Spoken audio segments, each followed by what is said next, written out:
Today, car buyers are shopping online, in-store, and everything in between. Retail 360, Cox Automotive's suite of connected end-to-end tools, empowers your dealership to deliver the seamless experience consumers want. Reach out to your rep to learn more.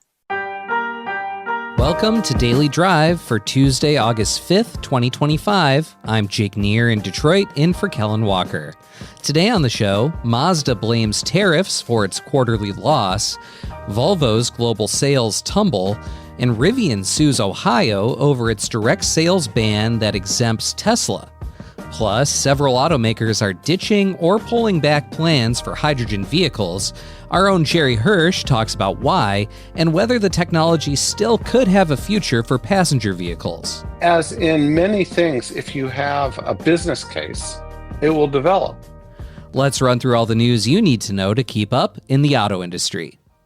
U.S. tariffs sent import-dependent Mazda tumbling to a loss in the latest quarter, but CEO Masahiro Moro is pledging to restore full-year profitability. He says Mazda will do that by cutting costs, upping prices, launching new products, and delivering higher-margin vehicles to markets outside the U.S. Mazda expects to face $1.6 billion in tariff costs for the current fiscal year that ends March 31st, 2026, but executives think they can offset about 60% of that. In the fiscal first quarter that ended June 30th, Mazda swung to an operating loss of about $319 million. That's compared to a profit of almost $350 million the year before. It also posted a net loss of $291 million, wiping out net income of $344 million a year earlier. Revenue dropped 9% as Mazda's global sales declined 3% to 301,000 in the quarter. Meanwhile, Volvo Cars reported its biggest monthly sales decline this year, with volume down 14% globally in July. It's the fifth consecutive month the automaker has reported a sales decline of 10% or more. The last time Volvo reported a sales increase was in February, when its volume was up 1%. And Rivian is suing Ohio over a 2014 law that blocks the electric vehicle maker from selling directly to consumers. The EV startup points out that the law includes a special exemption granted to a key rival, Tesla. Rivian argues the direct sales ban is unconstitutional and stifles competition by shielding Ohio's franchised auto dealers from new market entrants. The Ohio Bureau of Motor Vehicles is named in the suit. It did not respond to a request for comment after business hours. And those are today's headlines. You can find more details on all of those stories at autonews.com. Now joining me to talk more about Rivian's lawsuit against Ohio is Lawrence Iliff, who covers Rivian, Tesla, and other automakers for us at Automotive News. Lonnie, welcome back to Daily Drive. It's great to be here. So there's maybe a bit of irony here, Lonnie, that Tesla is mentioned in Rivian's lawsuit against Ohio's law, considering that Tesla sort of pioneered this legal fight against state franchise laws. How did it end up in this position? Well, right. So Tesla, way back in, 2014 in this case, but Tesla was doing this in other places too. But in 2014, Tesla got a carve out in the Ohio law, which said, okay, you have two sales offices that you're operating now, that under the radar, and you can have a third one. So it's there in the law, right? And so that's what's interesting. And that's what Rivian says is a strong legal argument. Hey, not only are you letting them do this, but you've put it into your law that they could do this. So what the heck, why can't I also do this? And it's important that it's a constitutional issue, right? Fair treatment. And so, the constitutional basis for franchise laws has never been toppled, or, we'd have a different set of laws right now. There's just been carve outs for Tesla in lots of states, including in Michigan, where there was a legal settlement. They got a little carve out there. And in some other states, it's like you can have 2 stores, you can have 3 stores, you can have 4 stores like that. But Rivian and Lucid kind of been left down in the cold Lucid also has a lawsuit against Texas, making some of the same arguments, but Texas doesn't have a carve out for Tesla. So the idea is, right, Rivian's idea is that they have a strong argument here because of the Tesla carve out. That's kind of a very important aspect of this. As I mentioned in the story earlier, and as you mentioned in your story, the Ohio Bureau of Motor Vehicles hasn't responded to our request for comment here at Automotive News. Do we have a sense of how dealers are reacting to this suit or how they're likely to come down on this? Okay, so the Ohio Dealers Association just had a comment that basically said, we're watching this, right? Mm-hmm. But traditionally, dealers have been very aggressive, right? They've pushed back, like lobbying legislatures, but also legally. And basically, their arguments are that manufacturers shouldn't run retail operations; they should be separate. It's better for the consumer. It's better for competition, right? And obviously, there's decades and decades and decades of laws about this, right? That separate the manufacturer from the retailer, so there isn't a monopoly in all this. Now, obviously, Rivian and Tesla and these guys would argue, well, that doesn't make sense anymore. There's tons and tons of competition, right? And so the fact that Rivian has a sales office in Ohio doesn't prevent all these other brands from competing. Of course they compete. In the competition in the auto industry is very intense. So, Lonnie, while I have you and while we're talking about Rivian, Rivian is reporting its earnings today, scheduled to, and so is Lucid, another company that you have just mentioned and that you cover. What are some of the things we should be thinking about while we await those results? Yeah, so I think this is a really interesting opportunity for them to talk about, on the earnings call after the earnings, to talk about, what's going to happen with the EV credit, right? Mm-hmm. They use a lot of leasing, mostly leasing, right? In order to get those payments down, right? So the $7,500 goes into the lease. That's, between $200 and $300 a month off your lease. And now you're happy and sure, I'll go for it, right? Once that's gone, it's a much more complicated equation. And so it's going to be interesting to see whether they reduce their forecast, right? Both of them have sales forecasts for this year, and to see whether they think they're going to grind it out, maybe boosting sales in the third quarter as people rush to the credit. And then it ends on September 30th. And then we have a little EV winter there going on with sales falling off. A lot to watch for, and we'll be interested to see what happens there. Lawrence Iliff covers Rivian, Tesla, and other automakers for us at Automotive News. Lonnie, thanks again for joining us. Thank you. Coming up, our own Jerry Hirsch joins the show to talk about why hydrogen technology is losing steam among automakers. That's next on Daily Drive. Today's consumers are using multiple channels to buy cars, online, in-store, and everything in between. And dealerships need to deliver a consistent, connected car buying experience that keeps shoppers and dealers in sync across every channel and every stage of the purchase process.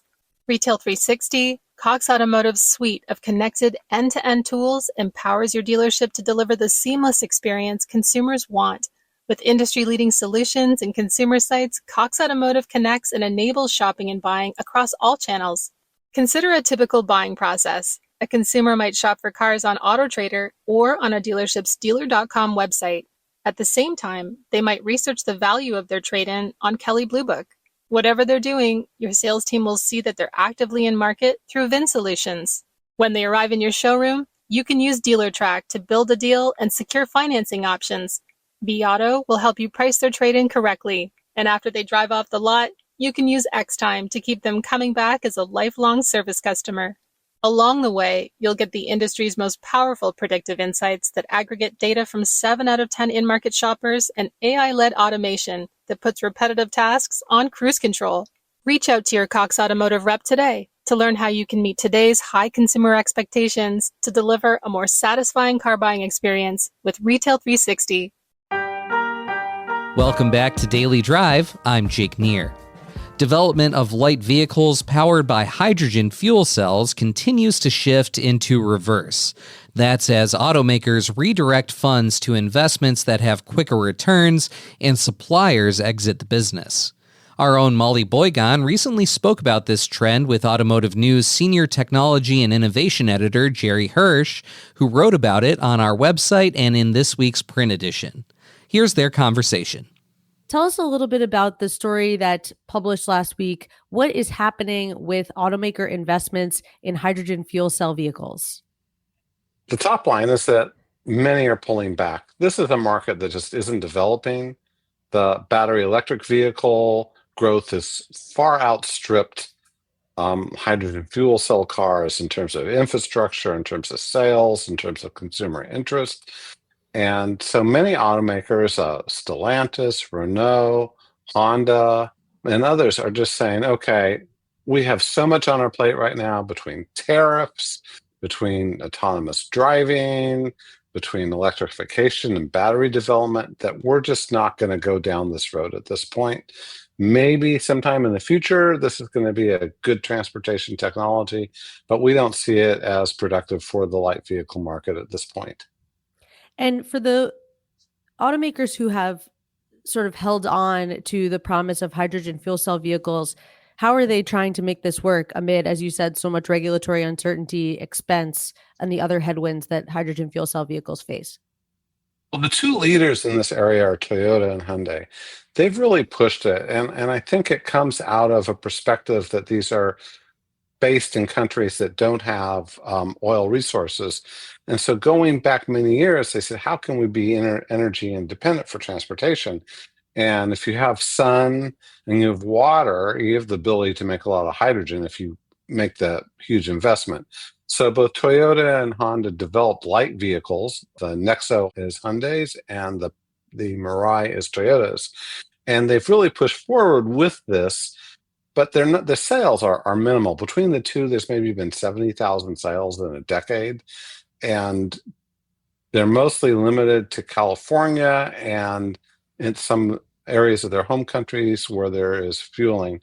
But they think that hydrogen fuel cell technology has a future both for commercial trucking and off-road vehicles and in energy storage, both backup generation and to provide stationary energy. And certainly that might happen over the next decade. I've been wrong on so many different predictions that I wouldn't write that off, but it's going to be a very slow market. And by then, it looks like electric vehicles, again, are so far ahead of hydrogen fuel cell vehicles that for the consumer market, it's just not likely to be a big option or choice. People are going to go, either they're going to stick with internal combustion engines as long as they can, or they're going to go to an electric vehicle.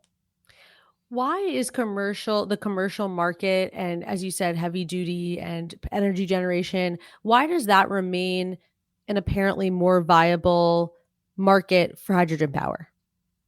Well, when you look at commercial vehicles, it's still a market that's developing.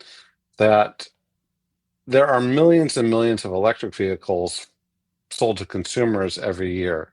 But when you get into Class 8 trucks and big heavy equipment, it's maybe in the thousands. So there's still a big opportunity there. The problem is that there's no fueling infrastructure. So you're going to have a truck, and it works if you have hydrogen on site where you're fueling, but it doesn't work if you have to drive it across the country. You can't do that because you'll just run out of hydrogen and it'll end. But what they like about it is that it's not nearly as heavy. The whole fuel cell system and storing the hydrogen isn't as heavy as a giant battery to go 300, 400, 500 miles. And for a truck carrying freight, weight is money. If you can carry 2,000 pounds more of cargo and 2,000 pounds less of battery or equipment, you're going to make more money on each run. So there seems to be a business case there. For energy storage, this is a big issue globally, especially with AI and data centers just sucking up a lot of energy, far more than electric vehicles. So people are looking for ways to have energy continuously in terms of emergencies, in terms of outages. They want it efficient. They want to do it without giant diesel generators. These data centers that run AI, they have to operate 24/7. So an outage messes them up. So this could be very well be a good system to provide energy going forward because of the physics and chemistry of hydrogen.